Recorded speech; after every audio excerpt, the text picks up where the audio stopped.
Have you ever wondered why some people seem to naturally pull others toward them?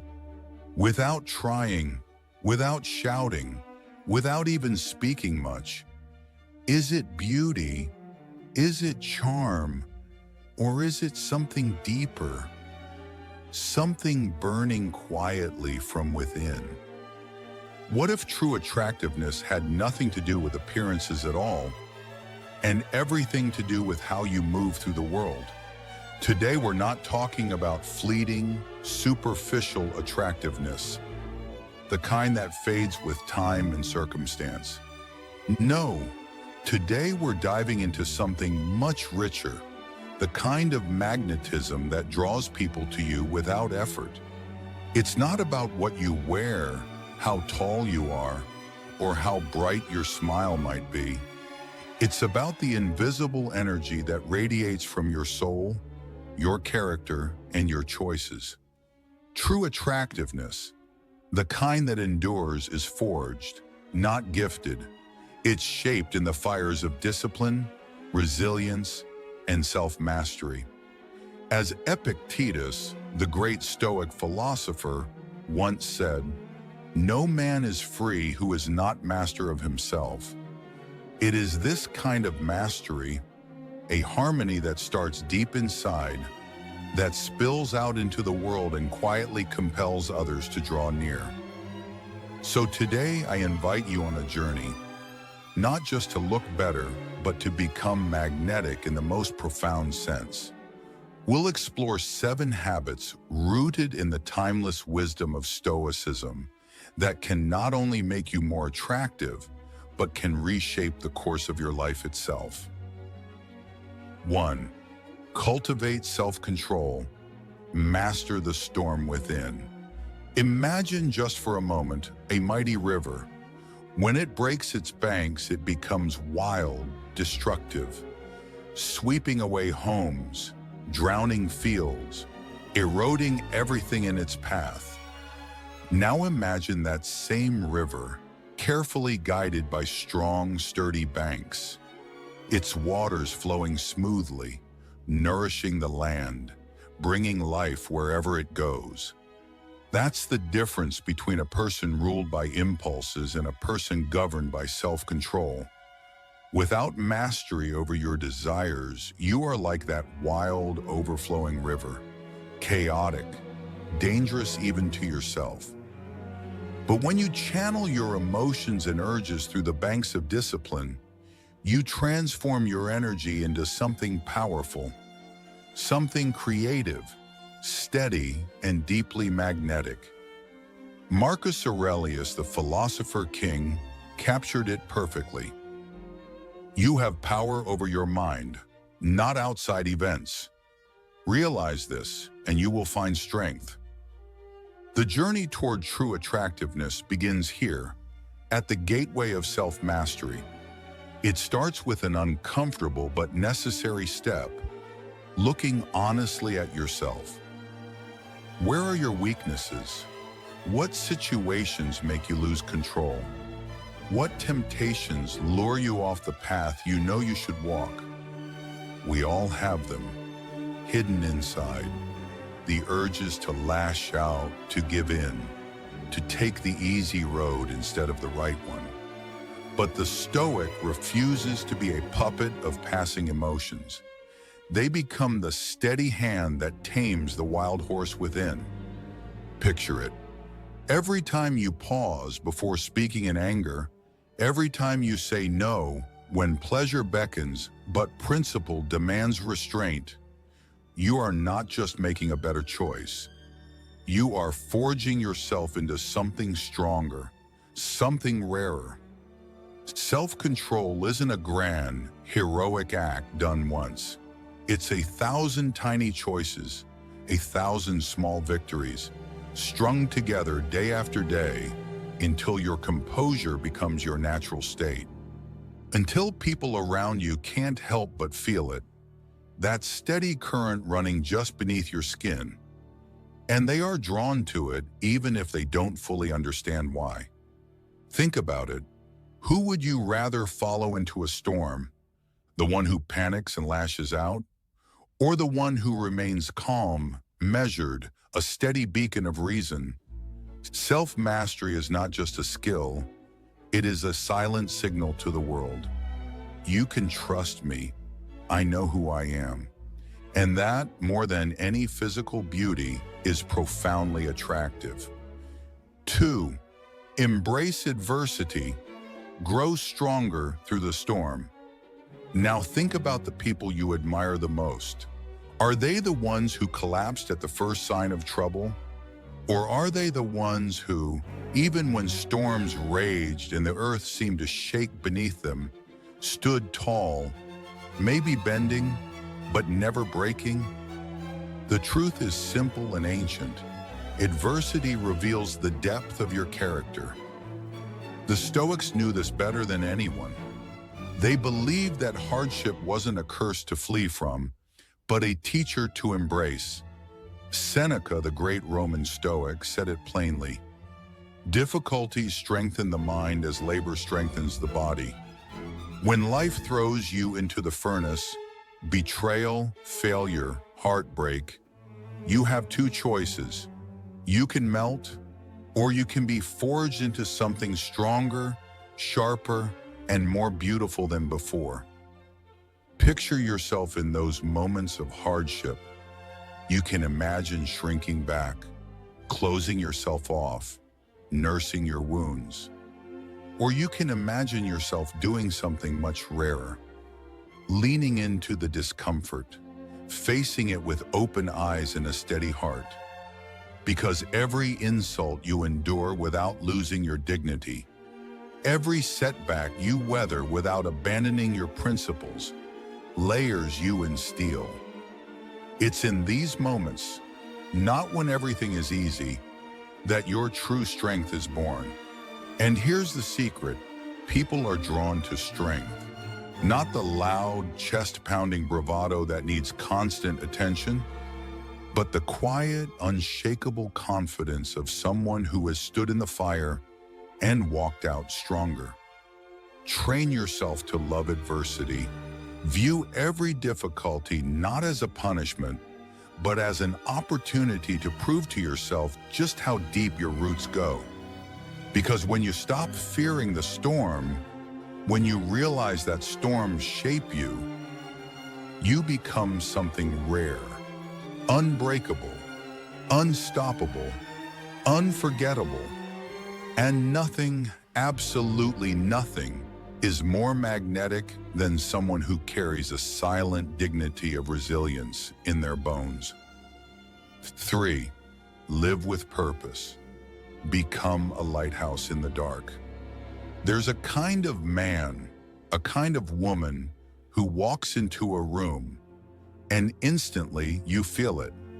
They don't have to say a word. There's just something about them, a sense of direction, a gravitational pull that makes you want to know where they're going and maybe follow.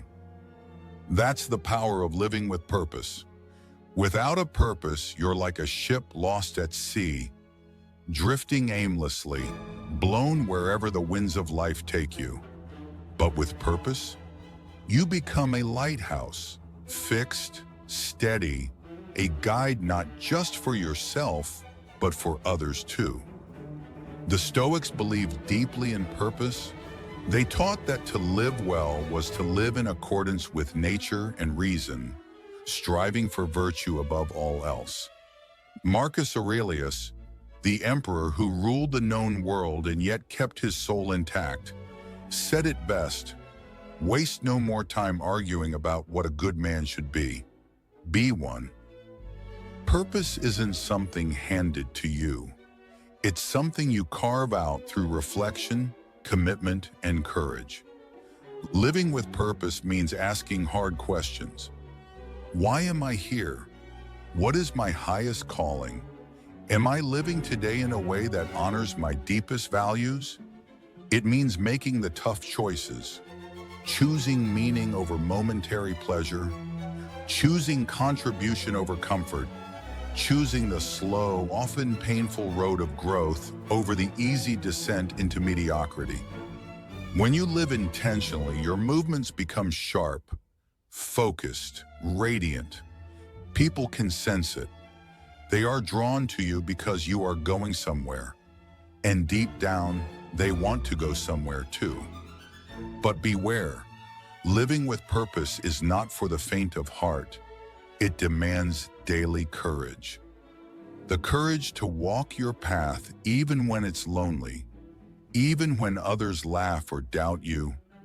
Yet the reward is priceless. When you live with purpose, you attract not just admiration, but trust. Not just attention, but respect. You become a living example of what it looks like to rise above the chaos of life and steer your ship. Steady, fearless, alive. 4. Practice compassion, the quiet strength of kindness. Picture this. 2 warriors stand on a battlefield. One is armored in anger, suspicion, and coldness. The other carries no armor, but walks calmly with open hands and steady eyes.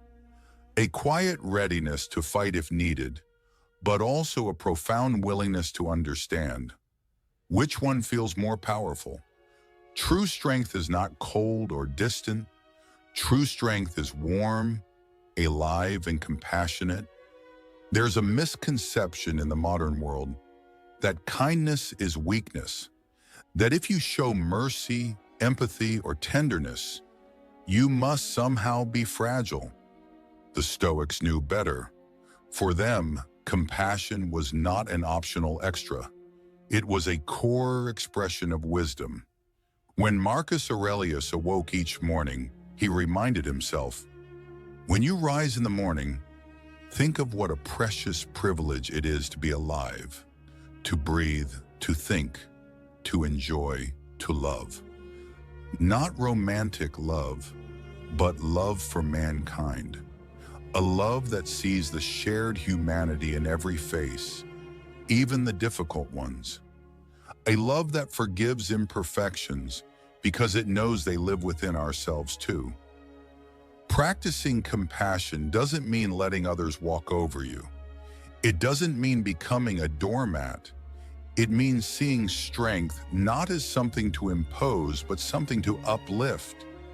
It means listening, truly listening, when someone speaks. It means offering a helping hand, even when no one is watching. It means forgiving when it would be easier to hold a grudge. Imagine being the kind of person whose presence makes others breathe easier, whose words soothe rather than inflame, whose actions lift instead of crush. That kind of soul is rare, and rare things are magnetic, because in a world where so many are grasping, shouting, and pushing, kindness stands out like a quiet song in a noisy room. When you practice compassion, you don't lose power, you gain it. You become a living reminder that strength is most beautiful when it serves, not when it dominates. And people will be drawn to that. They may not even realize why, but they will feel it, and they will want to be near you. 5. Speak less, listen more. The magnetic power of silence. Have you ever been in a room full of chatter, where everyone seems to be talking, but no one seems to be listening? It's exhausting. It's empty. Now imagine, in that same room, there's someone silent, attentive, present, not hurried to speak, not desperate to be heard, simply there, listening, fully engaged. You'd notice them, wouldn't you? In a noisy world, silence becomes a magnet. The Stoics revered silence, not as an absence, but as a space for understanding. Zeno of Citium, the founder of Stoicism, gave this timeless advice. We have 2 ears and 1 mouth, so we should listen twice as much as we speak. When you listen intently, something magical happens. The other person feels seen, heard, valued, experiences rarer than gold in today's distracted world. And when you do speak, your words carry weight because they are not thrown carelessly into the air. They are shaped with thought, infused with meaning. You become the opposite of noise. You become a wellspring of presence, and presence, real, focused, undivided attention, is hypnotically attractive. People are naturally drawn to those who don't rush to fill silence with trivial chatter, who aren't desperate to show how much they know, but who instead offer something infinitely more precious: attention. Practice this. Before you speak, pause. Ask yourself, will my words add value? Will they build, heal, uplift? Or am I speaking just to speak? When you do speak, let your words be like precious coins, deliberate, rare, meaningful. When you listen, let your attention be a mirror that reflects the dignity and worth of the one speaking. In mastering the art of measured speech and deep listening, you become a quiet storm of influence, drawing others not by volume, but by gravity. 6. Detach from external validation. Own your inner freedom. Look around. How many people live like puppets, yanked this way and that by the strings of other people's opinions? Approval becomes their oxygen. Likes, applause, validation, their only food. And when it's missing, they wither. But what if you cut the strings? What if you found your roots inside yourself? Strong, deep, unshakable. The Stoics understood this need better than anyone. Epictetus taught, if you are pained by any external thing, it is not this thing that disturbs you, but your judgment about it. True freedom, true attractiveness, begins the moment you realize you do not need the world's permission to live. Imagine the power in that. Imagine walking through life unafraid of criticism, unmoved by gossip, unconcerned with who approves and who disapproves. Imagine acting not because it will earn applause, but because it is right. People feel that kind of freedom. They can sense when someone acts from principle instead of pandering, and they are drawn to it, because deep down we all long to be free. And when we see someone living freely, it reminds us that we can too. Detach from the addiction to validation. Anchor your self-worth in something no one can take away. Your own principles, your own values, your own soul. Ask yourself daily, am I doing this because it aligns with who I truly am, or because I want someone to clap? When you live for your highest self, not the passing applause of the crowd, you become a rare force, and rare forces are always magnetic. 7. Pursue wisdom relentlessly, the radiance of growth.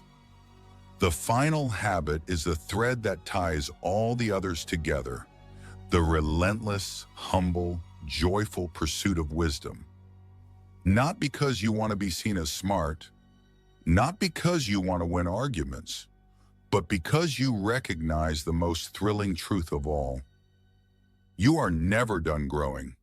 The Stoics were students of life until their final breath. Seneca wisely said, as long as you live, keep learning how to live. Every day offers you 1,000 lessons, if you're willing to notice them. Every conversation, every mistake, every success, every heartbreak.